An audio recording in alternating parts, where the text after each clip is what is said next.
હવા ખાવાનું સ્થળ બનાવવાનું છે, સાપુતારા બનાવીએ. સાપુતારા મેં કીધું સાપુતારા પણ છે હું કેવું તો ખબર પડે મને, મેં ધારાસભ્ય છું અહીંયા.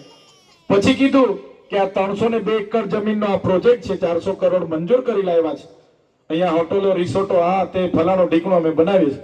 મેં કીધું આ જમીન તો અમારા આદિવાસી ખેડી ખાય છે, એના પર સનદ છે. એને લેવલિંગ કરાયું, કૂવો કરાયો, બોર કરાયો, સોલર કરાયું, એનું ઘર છે, પરિવાર 150 કુટુંબો ત્યાં વસે છે. મેં કીધું લાવ માયક લાવ ભાઈ, તું જોયું ને વિડીયો? મેં કીધું માયક લાવ. ડીસીએફ બીસીએફ ને કીધું ભાઈ આ જંગલ ખાતું તમારું 1927 માં આવ્યું છે. આદિવાસી હજારો વર્ષથી અહીંયા રહે છે. અહીંયા અમારા ખેડૂતની એક જમીન લેવા આવ્યા ને, મંત્રીને કીધું આ તારો પ્રોજેક્ટ લઈ જા, 400 કરોડ હા શાળા બનાવવા માટેનો ખર્ચો કરો ને તમે. હું અહીંયા જમીન લેવા આવ્યો, 1 ઇંચ જમીન આ ચૈતર વસાવા હશે ત્યાં સુધી આદિવાસીઓને નહીં મળે. અટકીને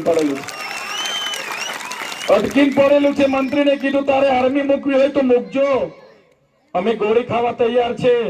અમે કોઈ પોલીસ જંગલ ખાતા બંગલ ખાતાથી બીતા નથી. અને અમે નીકળે તો જંગલ ખાતું બંગલ ખાતું ગાયબ થઈ જાય, નજરે બી ના પડે.